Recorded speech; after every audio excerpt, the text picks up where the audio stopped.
John Bull, and this is called The Size of Sin and the Size of Grace. It's by a group called Beautiful Eulogy. Unfortunately, it's not original, but that's how it goes.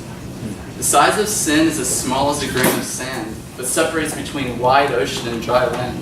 It's bigger than bad habits. It's a matter of man seeking for God's spot, following the same pattern as Adam. It's deep-rooted. We are a seed of a broken family tree, branching out limbs of disease. Look at this mess we leave. The weight of wickedness is heavy as lead. Trying to catch its descent is like stopping a sprawling rock in a spider's web. Its thin soaked thread begins to snap, and all that's left is the residue that sticks between the cracks.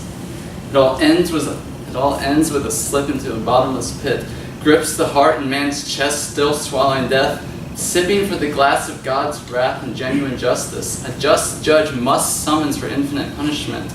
And when applying, we're undeniably liable. The smallest white lie is enough to be indictable. The size of sin so big it causes a cosmic fraction, and hell is the only relevant response to righteous reaction. This is what our sinful nature actually earned for us. But God took upon himself the weight of sin reserved for us, a weight so significant that only the blood of an innocent one is acceptable and worthy. So rather than make light of this, we should marvel at the magnitude of mercy. But for this, I'm not fit to craft words with adequate passion to match the size of grace beyond anything I can grasp.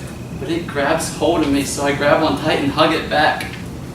Surrounded by grace that surpasses my past, beyond anything I could hope for or ask, how can words describe the Word made flesh? The best way to understand him is to understand his death.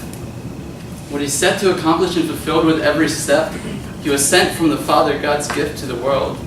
Gave his only Son to purchase sons and daughters and to make us one with the Son and one with the Father.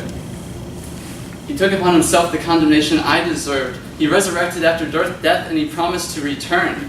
He filled me with his Spirit to seal my election and protect me until the day that I share in his resurrection. The size of grace, how great the size. The gates of heaven are open wide. He said, in my place your Son has died. His death gave me life. It's the size of grace. Innocent blood that was shed to erase every trace of sin for a chosen race. It's the great exchange. Its power to change the gospel salvation for all who believe.